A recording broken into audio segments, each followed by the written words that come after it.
Hello, welcome to Nordic Marbella Invest new YouTube channel. My name is Ib Ringby. I am the sales director and co-founder of Nordic Marbella Invest. We created this YouTube channel to help educate first-time home buyers in Spain. If you're considering investing in a property in Spain, make sure to subscribe to our YouTube channel. We're going to guide you through the entire process of buying property in Spain, step by step. We're going to answer questions like: what extra steps do foreigners need to take? How long does the process take? What fees are associated with buying property? What does your total budget need to look like? If it is possible to get a mortgage? And finally, we're also going to look at all the key documents that you will encounter in the buying process. To help us answer all these questions, we're going to visit one of the most experienced lawyers in Marbella when it comes to real estate, Jonas Nordgren. Let's go up and meet him.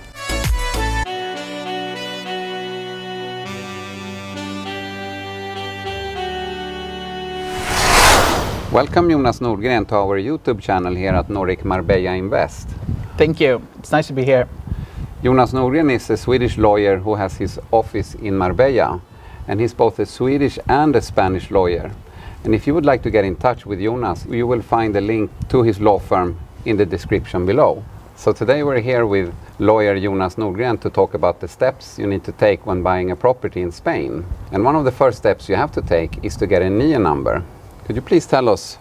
Yes, a NIE number is very important when you're going to buy property in Spain, because the NIE number, it's your tax identification number in Spain, your número de identificación fiscal, which the Spanish authorities use to identify you in Spain. And you need that to be able to be registered, for example, as the owner of property in Spain. So you need to obtain this number. And for foreigners, this number, the tax identification number, is your NIE number. I see. So it's essential to have one. Are there any specific requirements when applying for the NIE number? It's not very complicated to apply for it. Basically, you need to just make sure that you have a valid passport or other means of valid identification. That's at least for European citizens. The complicated part might be that sometimes it can be hard to get an appointment with the Spanish authorities to file for your application. So it's better to think about this step from the beginning, so that there won't be any delays in your property purchase. So you can actually do this from abroad, or do you need to be in Spain to apply for the NIE number? You can do it from abroad. If you do it from abroad, you usually go to a Spanish embassy in the country where you live. You can also sign a power of attorney to have someone apply for your NIE number for you in Spain. Or you can also come personally to Spain to apply for the NIE number yourself. Okay, great. So it sounds like it's pretty straightforward. You can either go to an embassy abroad from your home country and apply. You can fly down and do it yourself. Or even better, get a lawyer like Jonas Nordgren with the power of attorney to do it for you in Spain. So now you have your NIE number. You also found the house you want to buy. And if we look at the timeline, the different steps that you have to take, and how long time does this take between now and you get the keys? The three typical steps are: first, you sign a reservation agreement. Okay. Normally you sign that reservation agreement as soon as you have found the property, because it's like a letter of intent where both parties say that we want to move forward with this transaction during these conditions. Next step is that you sign a private purchase contract. Normally you sign that within a time frame of 2 weeks from the moment when you have decided to buy the property. And after that, the general time frame to sign the title deeds, which is when the transaction is formalized before the notary public, perhaps it's 2 months away from the moment when you have decided to buy the property. So I'd say more or less 2 months from the moment when you reach an agreement with the seller until you have the keys in your hand. But take into consideration also, if you're going to apply for a mortgage, then this time frame might be different, because you need to make sure that you do the procedure with the bank to have everything in place to sign the mortgage at the same time as you sign the title deeds. So to summarize, we have 2 days for the reservation fee, we have 2 weeks for the private purchase contract, and we have 2 months for the title deed. But then again, if you are applying for a loan, you should also consider that extra time frame. And what would you say about that? It can take a few extra weeks to just make sure that you have the proper margins, because the bank normally needs quite some time to be able to process your loan application. So it's better to have some margins so that no one is stressed. So all in all, we're talking between 8 and 10 weeks, including a loan. So now you found the villa you want to buy. How should you think about your budget? Because there are fees involved here. What are these fees and how much are they? It's a good question, because first you need to pay stamp duty, and that's a tax that goes to the Andalusian government. And basically it's on a scale. So you pay 8% up to 400,000 euros. Then you pay 9% on the amount between 400,000 and 700,000. And then you pay 10% upwards. Okay. It can vary between the different regions in Spain, but more or less these are the amounts that we're talking about. Apart from the stamp duty, normally the buyer pays for the notary public for the title deed, and they also have to pay for the fees for the registration in the property register. And the question is, how much to pay for that? Mm-hmm. It depends a bit on the value of the property, but let's say in total you'd pay perhaps 2,000 euros for it, and that's with a bit of a margin for a normal transaction, that I would say. Apart from these costs, often you need to pay for your lawyer as well, your legal representative, and the standard fee is 1% of the purchase price plus VAT. Mm-hmm. But often I'd say it depends a bit on the difficulties and how complicated the transaction is as well. I'd say everything is always negotiable. I see. So you have taxes, stamp fees, lawyer fees, notary fees. Yes. And in total, how much would that entail on top of the price that you see on the advertisement of the particular house? In general, I would say add on 10%, because then you get a good mental picture of the total cost. There you go. So now we come to the point where you might have to take a loan, and what are the levels and steps you need to think about when taking a mortgage in Spain? Can you actually do it from your home country, or should you do it from here in Spain? What are your thoughts on the matter, Jonas? The first step is to evaluate the different options between borrowing the funds in your home country or borrowing here in Spain, because often you have a good relationship with your bank in your home country, and perhaps you can use your home in your home country as collateral for an additional mortgage to be able to buy the property in Spain. That's one option, and it has the advantage of that you can use your good relationship that you had with the bank in your home country for several years.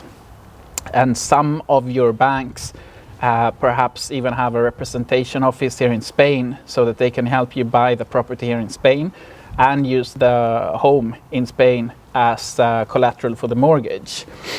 The other option obviously is to buy or apply for a mortgage in a Spanish bank. If you apply for a loan in a Spanish bank, it's quite important to remember that they don't know you since before, which is the situation with your bank in your home country.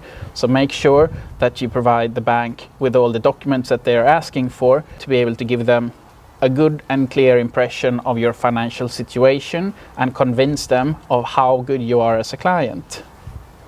What kind of documents do they require for you to take a loan in Spain as a foreigner? They ask for all kinds of documents, but the basic documents that they will always ask for are your income tax declarations and similar documents. But sometimes when you see the list that they send you from the Spanish bank, it seems like they're asking you for your shoe size. Mm. And my advice to you would be, give them your shoe size, because it will make the procedure with the bank a lot easier. And in this case, you want to have a swift process with the Spanish bank so that your mortgage can be approved with some time margin before you need to sign the title deeds. So make sure to be very thorough with the documents that you give the bank, and try to be swift so that you give them the documents fast. And how much can you actually borrow in a house purchase in Spain? In this case, we're talking about non-residents, people that don't live in Spain. Mm-hmm. And generally the bank will offer you up to 70%. But that's the upper limit. Often it's easier if you apply for 60% or 50%, because obviously that will reduce the risk of the bank, and in a similar way increase the risk of the bank approving for your loan application. Thank you, Jonas. So in summary, let's take an example. Let's say you're buying a house and you're borrowing 50% of the value of the house. Then you need to put in 50% of your own money. But remember, there's also these taxes and fees that make up another 10%, so your part in this purchase will be 60%. So now we're going to talk about the key documents that you will encounter when buying a property in Spain. What are the key documents that you will find in this buying process? The first one is what's called a contrato de reserva, or a reservation agreement, which in general is a document that's supposed to just take the property off the market, so that the parties can negotiate the final terms of the transaction.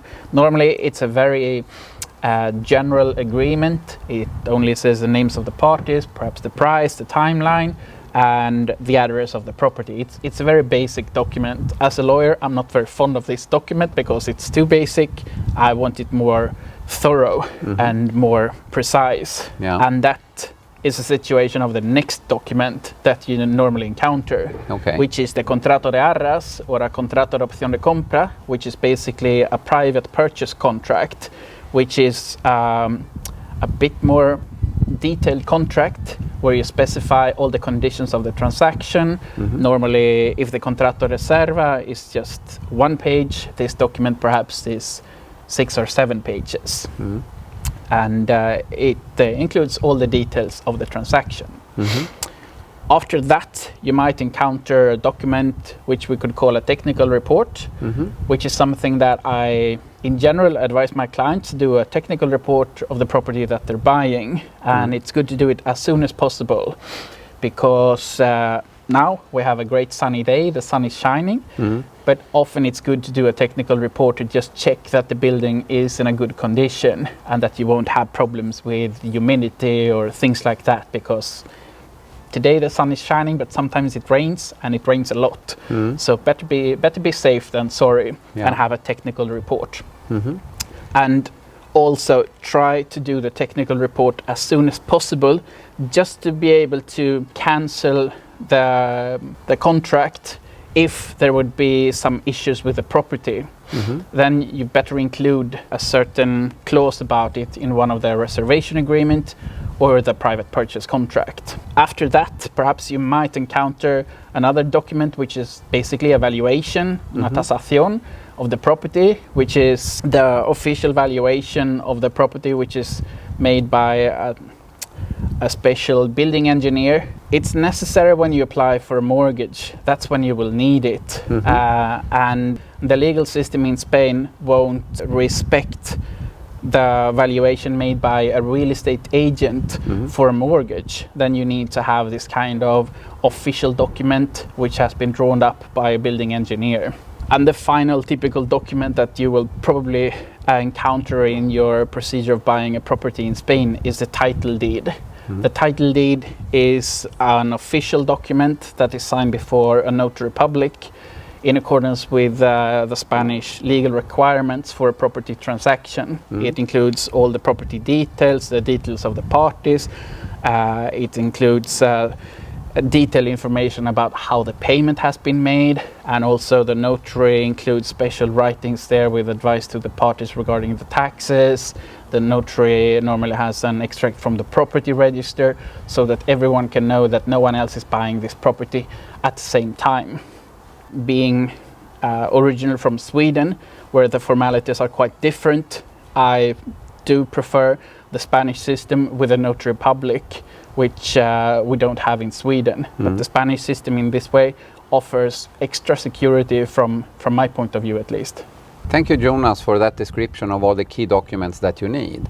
And if you would like to have a summary in a PDF, you can click on the link below in the description. We will send you a PDF with all this information about the key documents to your email address. Thank you for watching. I hope you learned something. And if you liked this video, please give it a thumbs up. And if you would like to see more content like this, please subscribe to our YouTube channel. Muchas gracias. Adiós. Hasta pronto.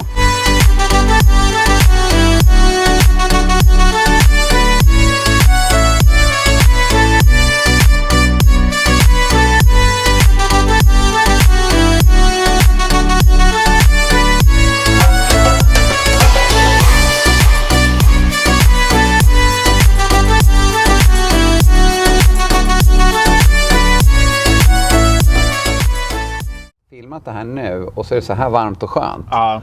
Man kan nästan inte sitta i kostym nu. Nej. Men hade det här varit i juli, det hade inte gått. Då hade man ju Nej, svettats inte alls. järnet alltså. Ja,